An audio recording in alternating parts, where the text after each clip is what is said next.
북한에서 목숨을 걸고 전해진 충격적인 진실을 공개합니다.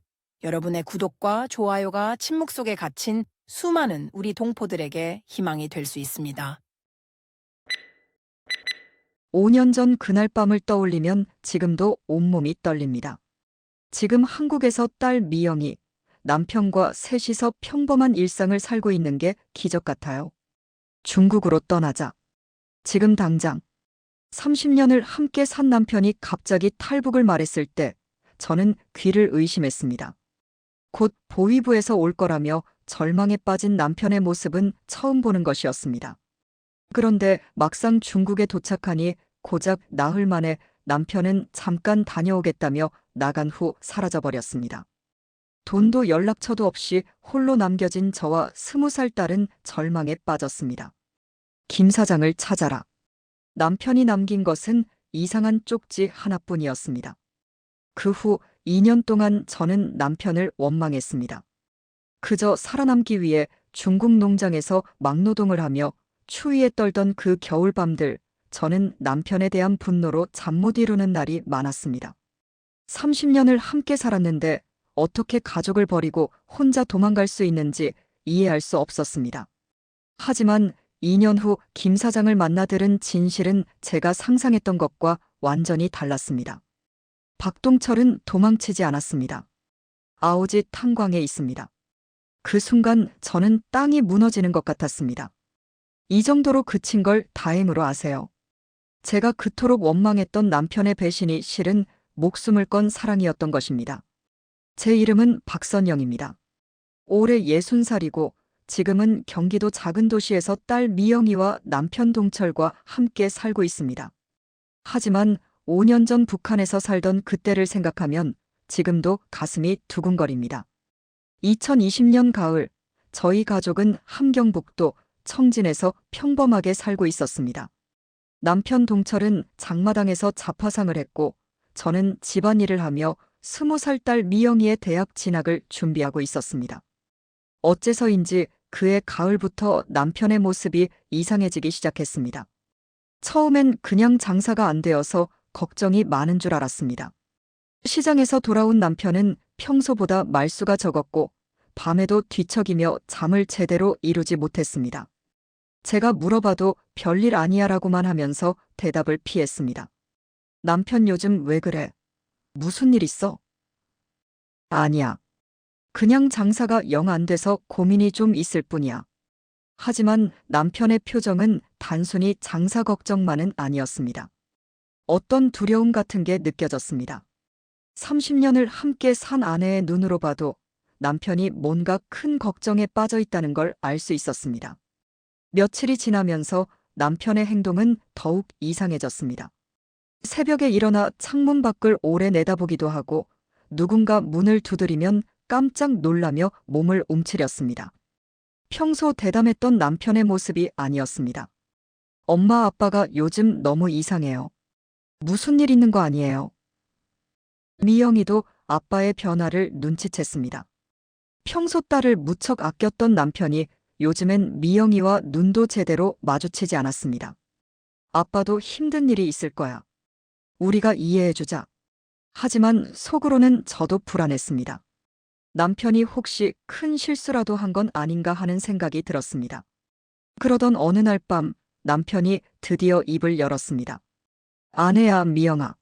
너희들에게 할 말이 있어. 남편의 목소리가 평소보다 무거웠습니다.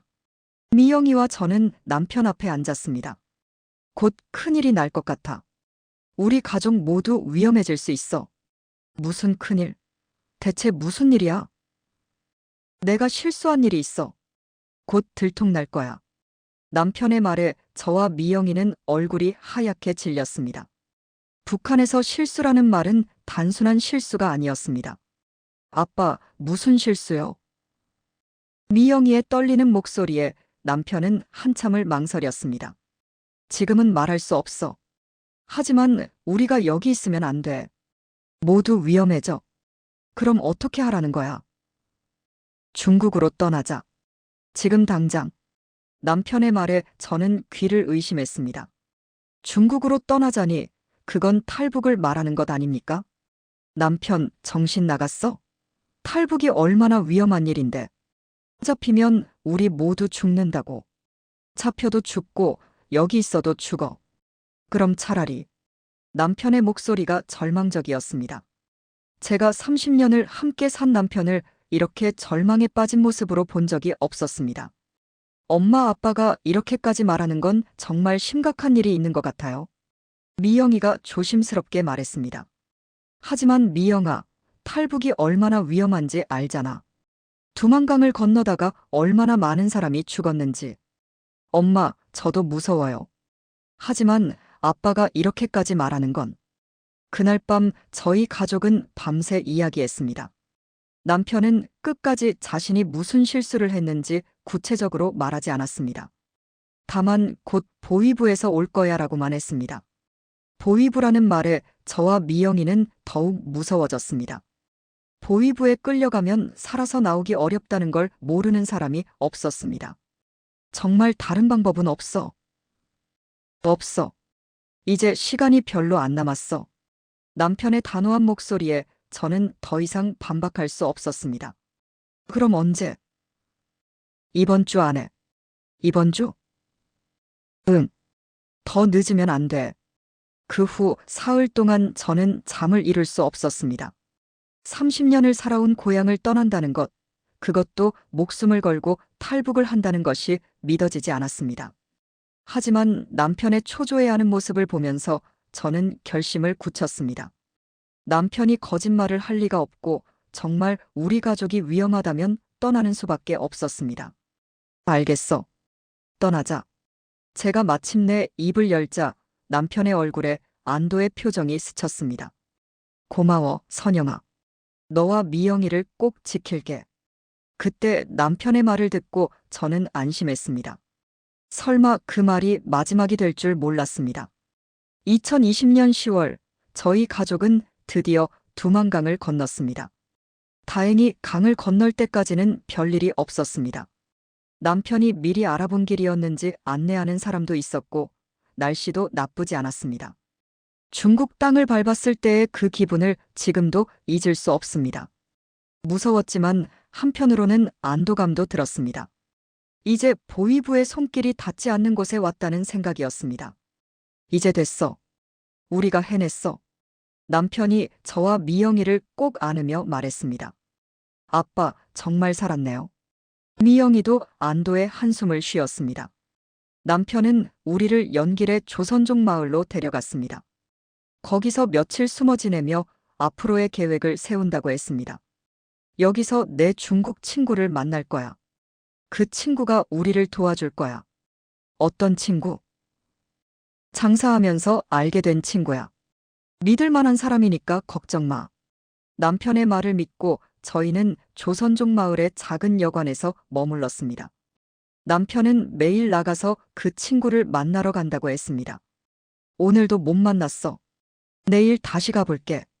언제까지 이렇게 기다려야 해? 조금만 더 기다려. 곧 연락이 올 거야. 하지만 사흘이 지나도 그 친구는 나타나지 않았습니다.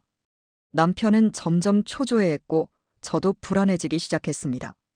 그러던 넷째 날 아침, 남편이 평소보다 일찍 나가면서 말했습니다. 오늘은 꼭 만날 수 있을 거야. 잠깐 다녀올게. 조심해서 다녀와. 그것이 남편과 나눈 마지막 대화였습니다. 해가 지고 밤이 되어도 남편은 돌아오지 않았습니다. 처음엔 친구를 만나느라 늦는 줄 알았습니다. 엄마 아빠가 왜 이렇게 안 와요? 조금 더 기다려보자. 친구 만나는 일이 늦어지는 것 같아. 하지만 다음 날 아침이 되어도 남편은 나타나지 않았습니다. 저와 미영이는 패닉에 빠졌습니다. 엄마 아빠한테 무슨 일이 생긴 거 아니에요? 아니야. 분명 중요한 일이 있어서 늦는 거야. 하지만 제 목소리도 떨리고 있었습니다. 둘째 날이 지나고 셋째 날이 되어도 남편은 돌아오지 않았습니다. 저희는 완전히 절망에 빠졌습니다. 여관 주인도 이상하게 생각하기 시작했습니다. 남편분이 언제 오시는 거예요? 방값을 내야 하는데. 곧 올 거예요. 조금만 더 기다려주세요. 하지만 저희에게 돈이 얼마 남지 않았습니다. 남편이 모든 돈을 가지고 나갔던 것입니다. 그때 남편이 남기고 간 가방을 뒤져보다가 작은 종이 쪽지를 발견했습니다. 김 사장을 찾아라. 이상한 쪽지였습니다. 김 사장이 누구인지, 어디서 찾아야 하는지 아무것도 적혀 있지 않았습니다. 엄마, 이게 뭐예요? 모르겠어.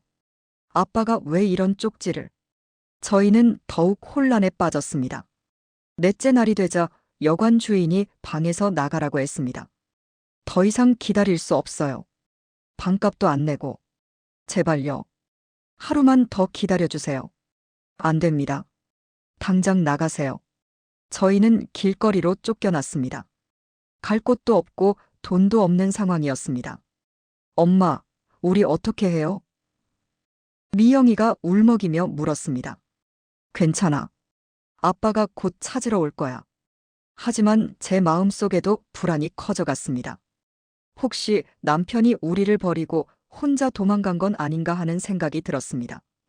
그날 밤 저희는 시장 구석에서 잠을 잤습니다. 10월의 중국 동북지방은 이미 추웠고 저희는 떨면서 밤을 보냈습니다. 엄마, 추워요. 조금만 참아. 내일이면 뭔가 해결될 거야. 하지만 다음 날도 남편은 나타나지 않았습니다. 이틀째 길거리에서 지내던 중 한 조선족 할머니가 저희를 불쌍하게 여겨 도움을 주었습니다. 어머, 이런 곳에서 뭐 하고 있어요? 할머니, 저희가 북에서 온 사람들인데. 아이고, 그럼 탈북자구나. 이런 곳에서 자면 안 되지. 꽁안이 잡으러 와. 할머니는 저희를 자신의 집으로 데려갔습니다. 여기서 며칠 쉬어. 하지만 올해는 안 돼. 나도 위험해져. 고맙습니다, 할머니. 할머니 집에서 며칠을 지내면서 저는 남편에 대한 원망이 커져갔습니다. 왜 우리를 혼자 두고 사라진 거야? 정말 우리를 버린 거야? 엄마, 아빠가 그럴 리 없어요. 분명 무슨 일이 있을 거예요. 미영이는 끝까지 아빠를 믿었지만 저는 점점 배신감을 느꼈습니다. 30년을 함께 살았는데 이렇게 버릴 수가 있나? 밤마다 남편에 대한 원망과 분노로 잠을 이룰 수 없었습니다. 할머니도 저희 사정을 듣고 안타까워했습니다. 남편이 왜 그랬을까? 가족을 두고 혼자 도망갈 이유가 있었을까? 모르겠어요, 할머니. 정말 모르겠어요. 김 사장이라는 사람은 누구야? 그것도 모르겠어요. 남편이 남긴 쪽지에만 적혀 있어서. 일주일이 지나자 저는 완전히 절망에 빠졌습니다. 남편이 정말 우리를 버리고 간 것 같았습니다. 미영아, 우리 둘이서라도 살아야 해. 엄마, 이제는 우리가 살아남는 게 중요해. 그날부터 저희는 중국에서 혼자 살아갈 준비를 시작했습니다. 하지만 불법 체류자인 저희에게는 모든 것이 어려웠습니다. 무엇보다 공안에게 잡힐 위험이 항상 있었습니다. 조선족 할머니도 오래 있으면 위험하다며 걱정했습니다. 다른 곳을 찾아봐야 해. 여기도 이제 안전하지 않아. 결국 저희는 할머니 집을 떠나 더 외진 곳으로 가야 했습니다. 그때까지도 저는 남편이 우리를 배신했다고 믿고 있었습니다. 그 진실을 알게 되기까지는 아직 2년이라는 긴 시간이 남아 있었습니다. 조선족 할머니 집을 떠난 저희는 더 외진 농촌 지역으로 향했습니다. 2020년 겨울이 시작되던 때였습니다. 중국 동북 지방의 겨울은 북한보다도 더 추웠고 저희에게는 견디기 힘든 시련이었습니다. 엄마, 여기서 어떻게 살아요? 미영이가 불안한 목소리로 물었습니다. 앞에 펼쳐진 건 끝없는 옥수수밭과 몇 채의 농가뿐이었습니다. 일단 일자리부터 찾아야 해. 먹고 살 방법을 찾아보자. 저희는 농장을 하나씩 찾아다니며 일자리를 구했습니다. 불법 체류자인 저희를 받아줄 곳은 많지 않았지만 다행히 한 조선족 농장주가 저희를 받아주었습니다. 신분증은 없지만 일은 열심히 할 수 있어요. 알겠어. 하지만 품삯은 많이 못 줘. 그리고 공안 오면 모른다고 할 거야. 농장주의 조건은 가혹했지만 선택의 여지가 없었습니다. 저희가 맡은 일은 옥수수 창고 정리와 밭일이었습니다. 새벽 5시부터 밤 9시까지 쉬지 않고 일해야 했습니다. 하루 품삯은 북한 돈으로 치면 한 달치 월급 정도였지만 중국에서는 하루 끼니도 해결하기 어려운 돈이었습니다. 엄마, 손이 다 터졌어요. 미영이의 작은 손에는 물집이 잡히고 상처가 생겼습니다. 20살 어린 딸이 이런 고생을 하는 모습을 보면서 제 마음이 찢어졌습니다. 조금만 참자. 우리가 살아남기 위해서야. 하지만 제 손도 미영이와 다르지 않았습니다. 50 중반의 나이에 이런 중노동을 하기에는 몸이 너무 힘들었습니다. 겨울이 깊어지면서 더 큰 문제가 생겼습니다. 난방비였습니다. 농장주가 제공한 작은 움막에는 난방시설이 제대로 되어 있지 않았습니다. 엄마, 너무 추워요. 잠을 못 자겠어요. 서로 껴안고 자자. 그래야 따뜻해. 밤이면 저희는 서로 껴안고 떨면서 잤습니다. 때로는 추위 때문에 새벽에 깨어나기도 했습니다. 그렇게 몇 달을 지내면서 미영이는 놀라운 적응력을 보였습니다. 중국어를 빠르게 배워서 농장 사람들과 소통할 수 있게 되었습니다. 엄마, 제가 통역할게요. 엄마는 중국어 몰라서 힘드시잖아요. 미영아, 고마워. 내가 없었으면 어떻게 했을까?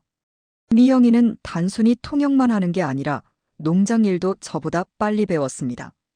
어린 나이에도 불구하고 어른들보다 더 열심히 일했습니다. 저 아가씨 참 똑똑하네. 중국어도 금방 배우고. 농장 사람들도 미영이를 칭찬했습니다. 하지만 아무리 열심히 일해도 우리 생활은 나아지지 않았습니다.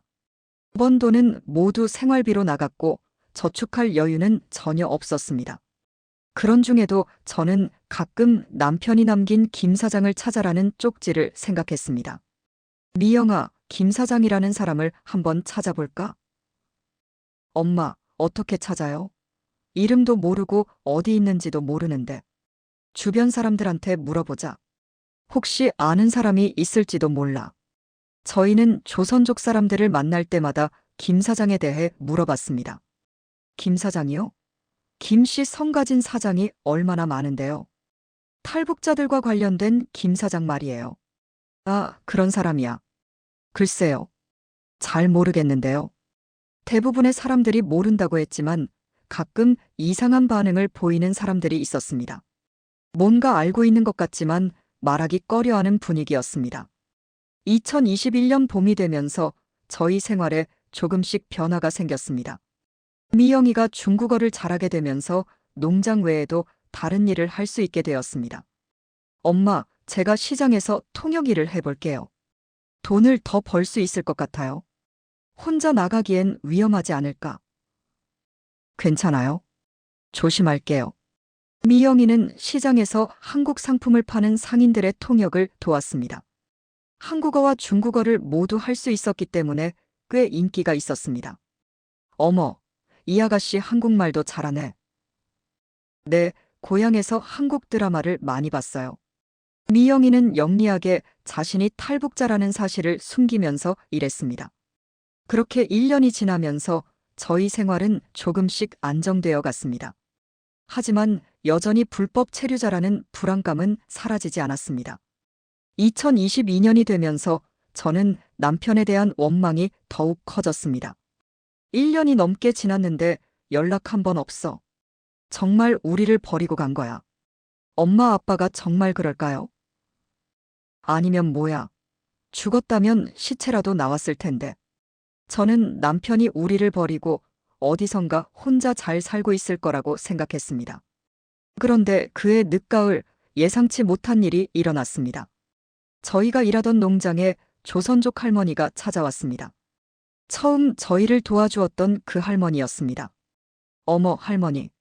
어떻게 여기까지 오셨어요? 너희들이 여기 있다는 소식을 들었어. 할 말이 있어서 왔지. 할머니의 표정이 심상치 않았습니다. 무슨 말씀이세요? 너희 남편 소식 들었어. 그 말에 저와 미영이는 깜짝 놀랐습니다. 아빠 소식이요? 어디서요? 하지만 좋은 소식은 아니야. 할머니의 말에 저희 가슴이 내려앉았습니다. 무슨 말씀인지 자세히 말씀해 주세요. 여기서 말하기는 곤란하고 저녁에 따로 만나자. 할머니는 의미심장한 말을 남기고 떠났습니다.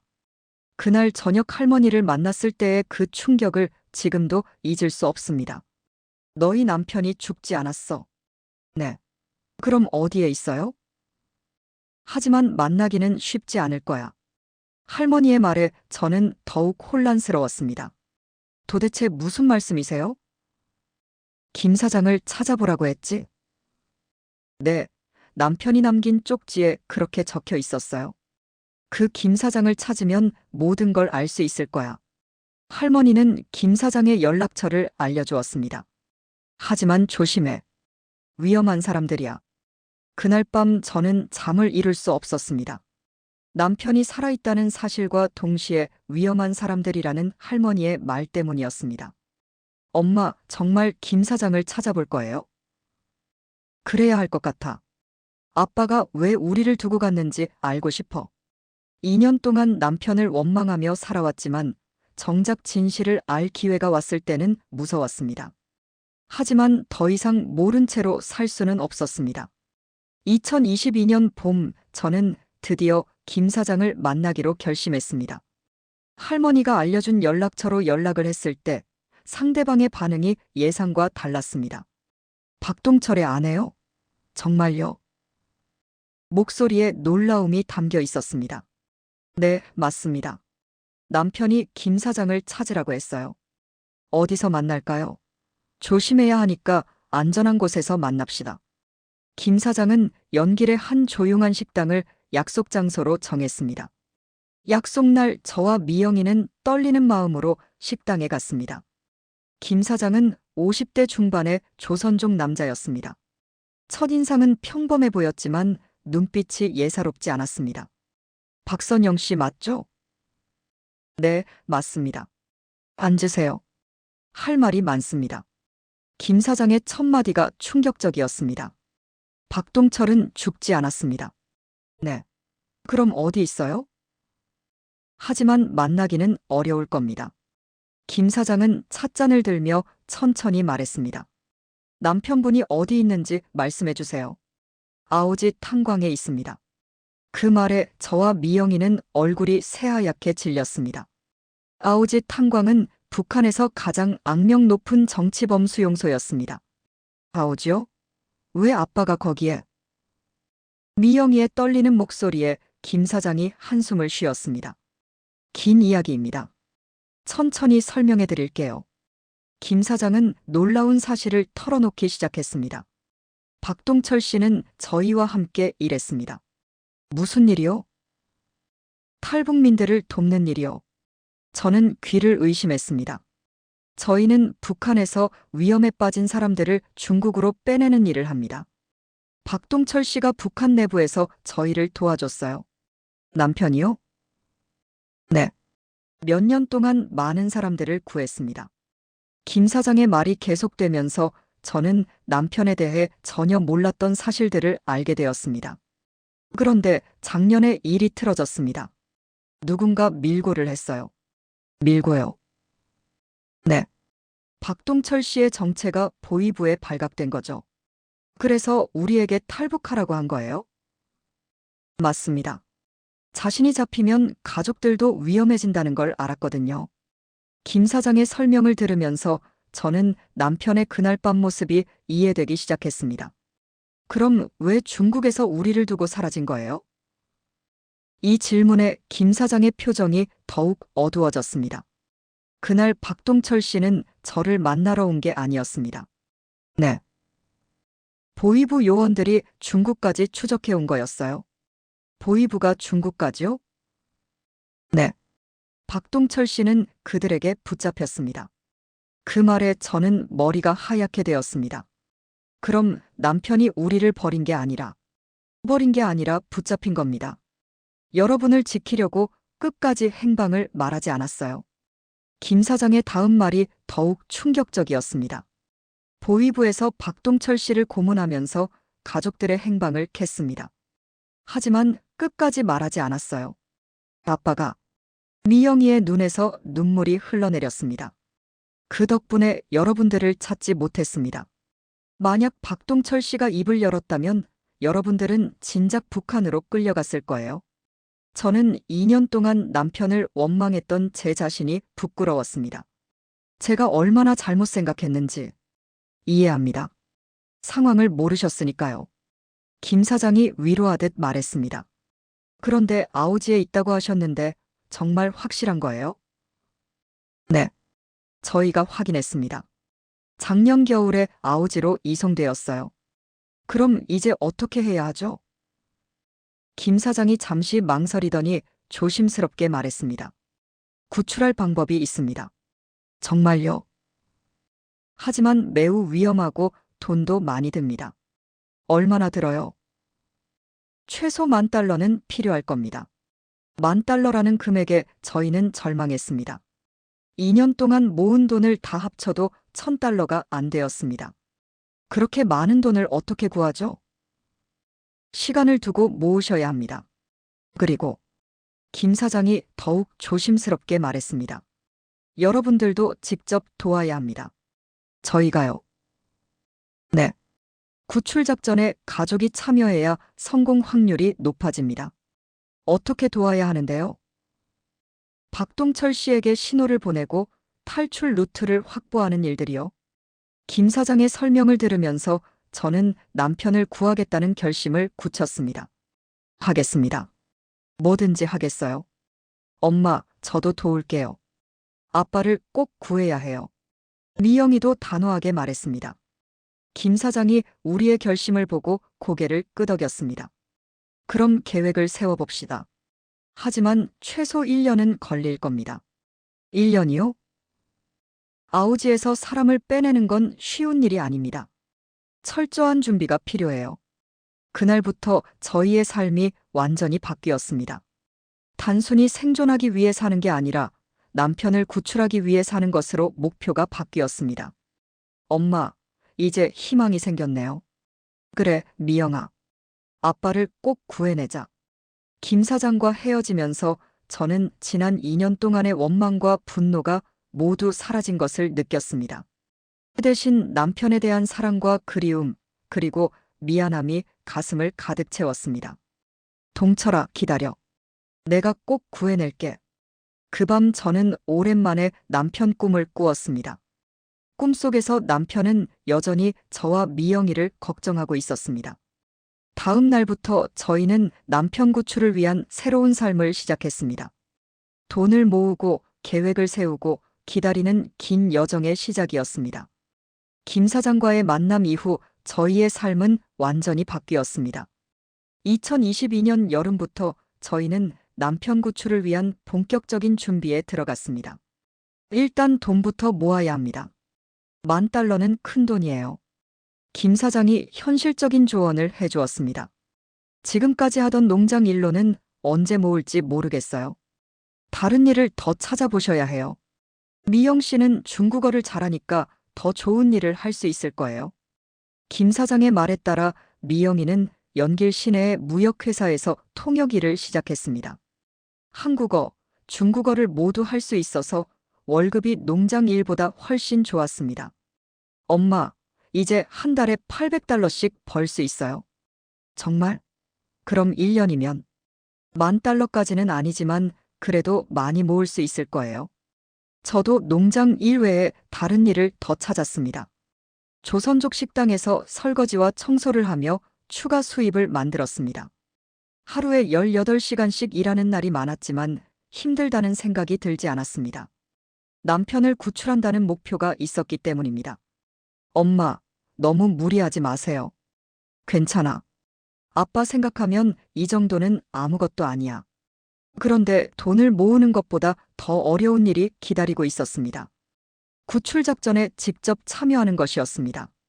김 사장이 저희를 불러서 설명해 준 계획은 상상 이상으로 복잡하고 위험했습니다. 아우지 탄광에는 저희 내부 협력자가 있습니다. 내부 협력자요? 네. 간부 중에 저희와 연결된 사람이 있어요. 그 사람을 통해 박동철 씨에게 메시지를 전달할 수 있습니다. 어떤 메시지요? 탈출 날짜와 장소를 알려주는 거죠. 김 사장의 설명을 들으면서 저는 가슴이 두근거렸습니다. 하지만 여러분들이 직접 국경 근처까지 가야 합니다. 저희가요? 네. 박동철 씨가 탈출에 성공하면 바로 중국으로 넘어와야 하는데 그때 가족이 기다리고 있어야 해요. 너무 위험하지 않을까요? 위험합니다. 하지만 성공 확률을 높이려면 어쩔 수 없어요. 김 사장은 구체적인 역할을 설명해 주었습니다. 미영 씨는 국경 지역에서 연락을 담당하고 선영 씨는 탈출 후 임시 은신처를 준비해 주세요. 저희가 할 수 있을까요? 할 수 있습니다. 그날부터 저희는 구출 작전을 위한 특별 훈련을 받았습니다. 무전기 사용법, 국경 지역 지리, 비상시 대처 방법 등을 배웠습니다. 엄마, 정말 우리가 이런 일을 할 수 있을까요? 해야지. 아빠를 위해서라면 뭐든 할 수 있어. 몇 달 동안 준비하면서 저희는 점점 전문가가 되어갔습니다. 미영이는 특히 무전기 조작에 능숙해졌습니다. 2023년 가을, 드디어 구출 작전 날짜가 정해졌습니다. 다음 달 15일입니다. 김 사장이 긴장된 목소리로 말했습니다. 내부 협력자가 그날 박동철 씨를 작업장 밖으로 빼낼 수 있다고 합니다. 정말요? 네. 하지만 기회는 한 번뿐입니다. 실패하면 다시는 기회가 없을 거예요. 그 말에 저희는 긴장이 되면서도 희망에 부풀었습니다. 작전 당일, 저희는 두만강 근처의 은밀한 장소에서 대기했습니다. 김 사장의 조직원들과 함께 남편을 기다렸습니다. 무전기 켜세요. 곧 신호가 올 거예요. 미영이가 무전기를 점검했습니다. 밤 11시쯤 드디어 신호가 왔습니다. 독수리가 날아갑니다. 이것은 남편이 탈출에 성공했다는 암호였습니다. 엄마 아빠가 성공했어요. 미영이가 흥분해서 소리쳤습니다. 조용히 해. 아직 강을 건너야 해. 김 사장이 긴장한 목소리로 말했습니다. 다음 1시간이 제 인생에서 가장 긴 시간이었습니다. 남편이 무사히 강을 건널 수 있을지, 중간에 발각되지는 않을지 걱정이 되었습니다. 새벽 1시쯤 강 건너편에서 손전등 신호가 보였습니다. 저기 신호 보여요. 맞습니다.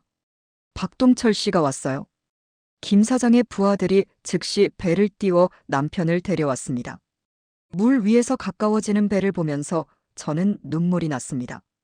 3년 만에 남편을 다시 볼 수 있다는 것이 믿어지지 않았습니다. 엄마 아빠야. 정말 아빠야. 미영이가 울면서 소리쳤습니다. 배가 도착하고 남편이 내렸을 때 저는 충격을 받았습니다. 3년 전의 남편 모습이 아니었습니다. 머리는 하얗게 새었고 몸무게는 반으로 줄었으며 등은 굽어 있었습니다. 선영아, 미영아. 남편의 목소리도 예전과 달랐습니다. 쉰 목소리로 간신히 우리 이름을 불렀습니다. 남편. 저는 남편을 끌어안고 울었습니다. 아빠. 미영이도 아빠를 붙잡고 울었습니다. 미안하다. 너희들을 지키려고 했는데 이렇게 고생을 시켰구나. 남편의 첫 마디가 사과였습니다. 이제 알아요.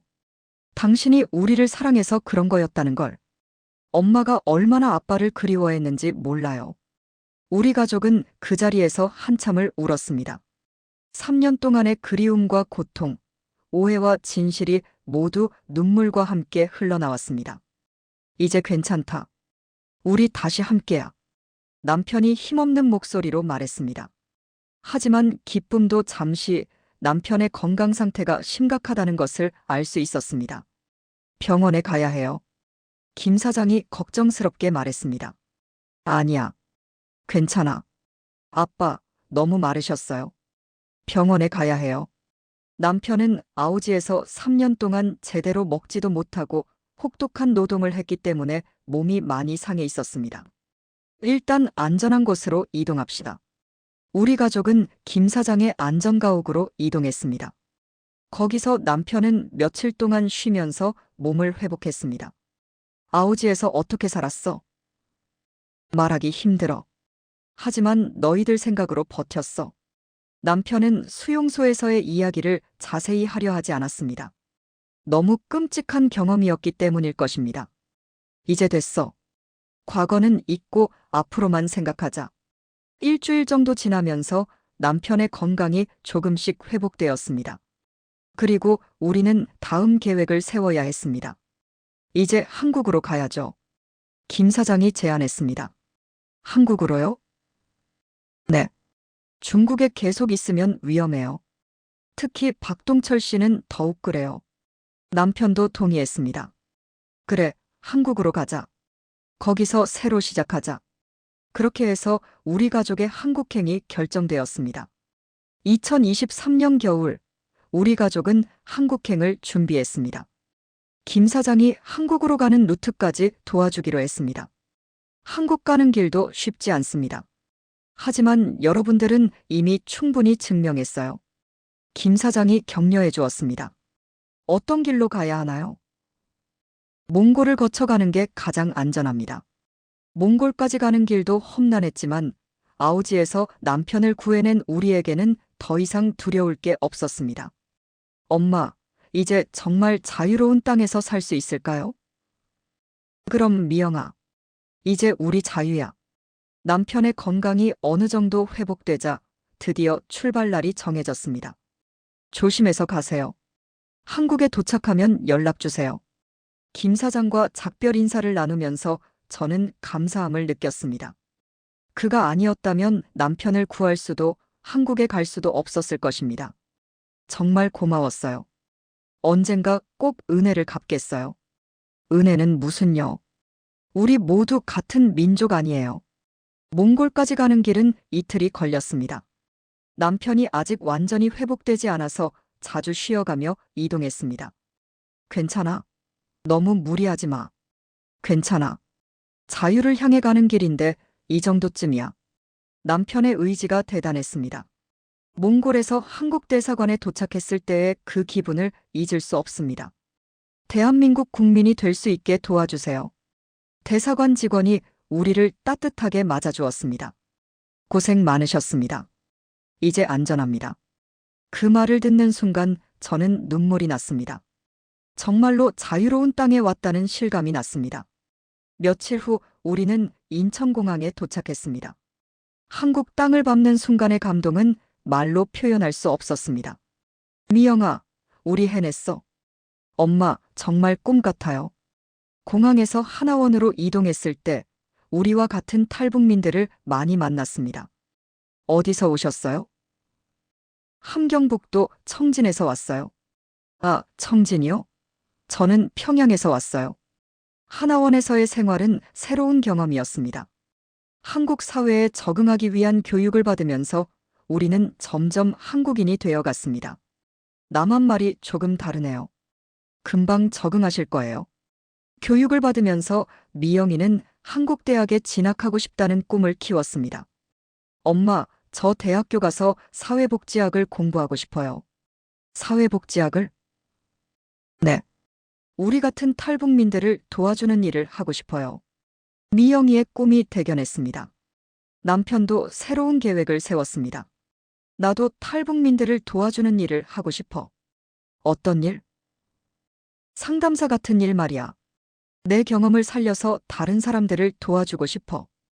우리 가족 모두 과거의 아픈 경험을 다른 사람들을 위해 쓰고 싶어 했습니다. 하나원에서 나온 후 우리는 경기도의 작은 도시에 정착했습니다.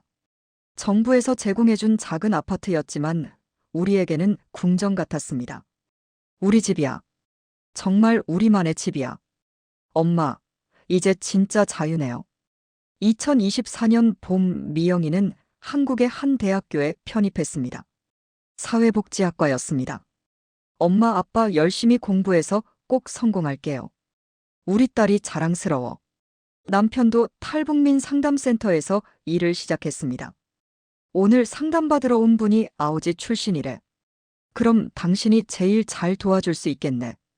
남편은 자신의 경험을 바탕으로 다른 탈북민들에게 큰 도움을 주었습니다. 저도 새로운 도전을 시작했습니다. 60살 나이에 한글 교실에 다니기 시작한 것입니다. 이 나이에 공부가 쉽지 않으시죠? 아니에요. 배우는 게 즐거워요. 한국의 문화와 언어를 배우면서 저는 제2의 인생을 시작했습니다. 2025년 현재 우리 가족은 평범하지만 행복한 일상을 살고 있습니다. 미영이는 대학교 3학년이 되었고 성적도 우수합니다. 엄마, 이번 학기도 장학금 받았어요. 정말 우리 딸이 최고야. 남편은 상담센터에서 인정받는 상담사가 되었습니다. 오늘도 많은 분들이 도움을 받았어. 당신이 있어서 다행이야. 저도 한글 교실을 졸업하고 이제는 다른 탈북민 할머니들에게 한국 생활을 가르쳐주고 있습니다. 할머니, 버스 타는 법 좀 가르쳐 주세요. 그럼요. 천천히 알려드릴게요. 지난 5년을 돌이켜보면 정말 힘들었지만 후회는 없습니다. 무엇보다 우리 가족이 다시 만날 수 있었다는 것이 기적 같습니다. 남편이 우리를 버린 것이 아니라 지키기 위해 희생한 것이었다는 진실을 알았을 때의 그 감동을 지금도 잊을 수 없습니다. 동철아, 그때 정말 고마웠어. 무슨 소리야? 가족을 지키는 건 당연한 거지. 요즘 우리 가족의 가장 큰 꿈은 통일입니다. 언젠가 북한이 자유로워지면 고향에 가보고 싶어. 그때까지 우리 건강하게 살자. 미영이도 통일에 대한 꿈이 큽니다. 통일이 되면 제가 북한 사람들을 도와주고 싶어요. 그래, 우리가 겪은 일들이 헛되지 않게 해보자. 매주 일요일마다 우리는 교회에 가서 북한에 남은 사람들을 위해 기도합니다. 하나님, 북한 땅에도 자유와 평화가 오게 해주세요. 그리고 가족과 헤어진 모든 분들이 다시 만날 수 있게 해주세요. 지금 저희는 작은 집에서 소박하게 살고 있지만 마음만은 부자입니다. 가족이 함께 있다는 것, 자유롭게 살 수 있다는 것, 그리고 꿈을 가질 수 있다는 것이 얼마나 소중한지 알기 때문입니다. 때로는 북한에서의 힘들었던 기억이나 중국에서의 절망적이었던 시간들이 생각나기도 합니다. 하지만 그 모든 시련이 있었기에 지금의 소중함을 더욱 깊이 느낄 수 있습니다. 엄마, 우리 정말 행복하죠? 그래, 미영아. 우리 정말 행복해. 앞으로도 쉽지 않은 일들이 있을 것입니다. 하지만 우리 가족은 어떤 어려움도 함께 헤쳐나갈 수 있을 것입니다. 이미 우리는 그것을 증명했으니까요. 오늘도 저희 가족은 감사한 마음으로 하루를 시작합니다. 자유로운 하늘 아래에서 사랑하는 가족과 함께 살 수 있다는 것에 감사하며 말입니다. 끝까지 들어주신 따뜻한 마음을 가진 여러분이야말로 진정한 애국자입니다. 이 이야기가 더 많은 사람들에게 전해질 수 있도록 구독으로 동참해주세요. 우리가 반드시 알아야 할 이야기들을 또 소개하겠습니다.